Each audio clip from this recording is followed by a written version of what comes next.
So the clinical pro I want to go over this month for clinical or for your practice, clinical management, is really what to do when you're faced with a scenario when you have to decide, do you call it quits with a patient that's not responding to treatment strategies? And for this, let's just make the assumption that the patient is 100% compliant. Non-compliance is a totally different issue. But let's say you have a patient, and they're like, okay, I trust you. Tell me what I need to do. I'll do it. And then they follow your treatment protocols and strategies, and you're just not responding to care. So what do you do in that circumstances? And typically what happens in that circumstances is there'll be a point where you're going, oh man, did I miss something as a clinician?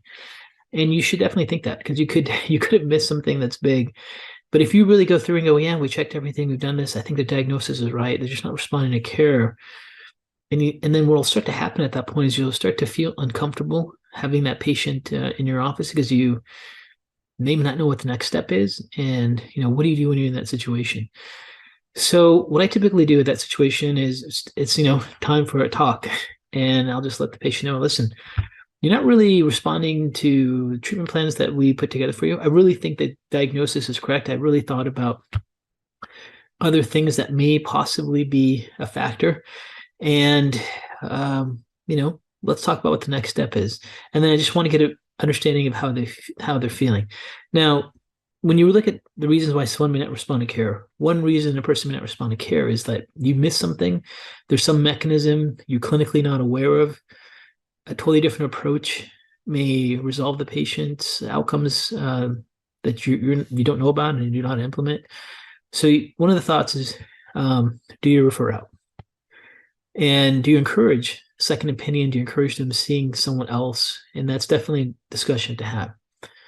Now, when I get to the point where I have a person that's not responding to care, I definitely encourage, hey, you should go and have someone else from the very beginning start all over and see if they can find a different model or different mechanism or something that we're missing to see if they can find a solution for you. So that's one option. Then the patients can respond, yeah, hey, that sounds good. Or I think about trying that. I'm like, great, try it. And I always say, if something works for you, if something makes a big difference for you, please contact me and let me know because I'm very, very interested to learn what made a big difference for you. And sometimes you'll learn some really, really cool things that work with some patients. So that's one thing that I do when I'm faced with it. I really just encourage them to get a second opinion and then go from there. Now, what I don't do is if they're doing exactly the same thing as me. So, for example, if they're a functional medicine practitioner also, and they pretty much practice the way I practice, I don't want to be involved. I don't want two different people, two different captains on the ship trying to modulate what's going on. So I'll basically say, hey, let them just focus. I don't want to have any bias. I don't have any interpretation. I don't have influence. I just want a completely different approach. Just let them handle what's going on and go from there. So that's what I like to do. Now, sometimes they may do something that's completely outside of the world you are. Maybe they want to try energetic medicine. Maybe they want to, who knows, try some kind of modality you're not aware of. In those situations, you might say, well, let me know how that strategy works. And then, if you want, we can still keep a follow-up and a relationship going. And you have to decide what kind of relationship you want to have with them, if you want to keep it going or not. But those are discussions you have when your thought process is, let's try a different opinion. And sometimes patients, well, I don't know where else to go. And I said, well, you should spend a little time, investigate, read about what's out there, see what makes sense to you. Obviously, we're not getting outcomes here. Now, I would also want to point out, this is really important that you understand this. You as the clinician are not the only variable which will determine if a patient will respond or not respond to care. Now, sometimes if you're missing a protocol, the variable is the diagnosis is wrong, but there's many, many times where the patient's condition is not responsive to a functional medicine approach. And it could be that they have severe aging. It could be they have a progressive disease, and that's a completely different scenario to think about. Now, another situation where a patient may not respond to care, the treatment strategy you have is, for example, a person that may have senescence of their cells. They're just getting older. So you'll see this definitely more in your elderly patient, or they have a chronic inflammatory disease, and the rate of inflammation is much greater than any kind of restoration you can have. So you're not really getting any change. And in those scenarios, you have to have discussion where you go, listen, with any kind of condition, there's really three outcomes. You can get better, you can stay the same and not get worse, or you can really progress.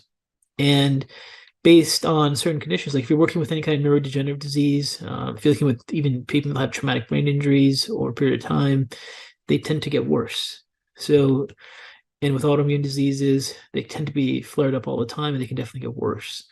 So sometimes there just has to be a discussion with the mindset. It's like, okay, you're not really responding to the treatment strategies, but you're actually not getting worse. And especially if you see a timeline where, let's say, the past 5 years, they kept getting worse, kept getting worse, kept getting worse.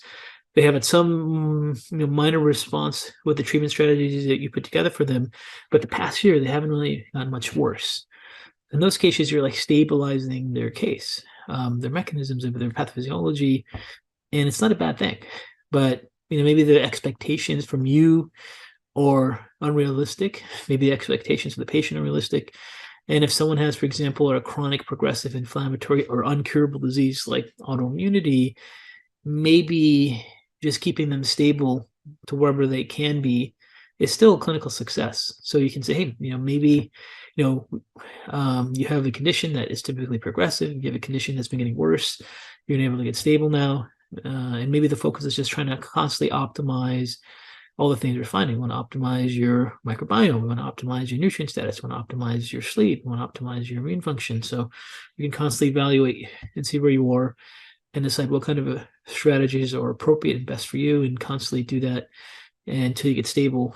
And at some point, once you teach them what they need to do and you figure out what's going on, you can slowly refer them out of your practice. Or continue to work with them. It's really totally up to you. But at 100% chance, if you're working with chronic diseases, which all functional medicine practitioners end up doing, because that's where they end up in the healthcare model, you're going to have patients that do not respond to care. When they do not respond to care, don't be upset with yourself. Don't take it personally, because remember, and this is really important, you're not the only variable of how patients respond to care or not respond to care. You definitely want to create the opportunity and encouragement for them to get different opinions and different approaches. But if you're doing the exact same thing as someone else, it just doesn't work. Just let the other person do their thing. And then other times, everything you're doing is correct. If you just have a progressive condition, like if someone has cognitive decline, if you can change that a little bit and then stop them from progressing, like that's a clinical home run. They may never get back to where they were when they were 30 or 40, and they're 60 years old now with some cognitive impairment. And that's actually really a good outcome. So think about the situation. Is the condition progressive? Have they stopped getting worse while they're in care? Or are you really slowing down the condition? But the most important thing is to not blame yourself. And the other important thing is to have this open discussion with the patients, just see where they're at. And as long as those discussions are had, you really have a positive atmosphere in your office. You're excited to go into your office. If you don't have these types of discussions, there's people you don't want to see in your schedule. You're like, I don't know what I'm going to do, or you're really frustrated. So having a discussion is really important. And you also will find it's very much appreciated by the patient. And you get a lot of referrals when you have that level of openness and discussion with them, and really brainstorming with them to figure out what the next appropriate step is. So that's the clinical practice management, clinical pearl for this module. I know those concepts have made a huge difference in my practice, in the atmosphere of my office, and the relationship I have with my patients. And I hope it was useful for you. Thank you.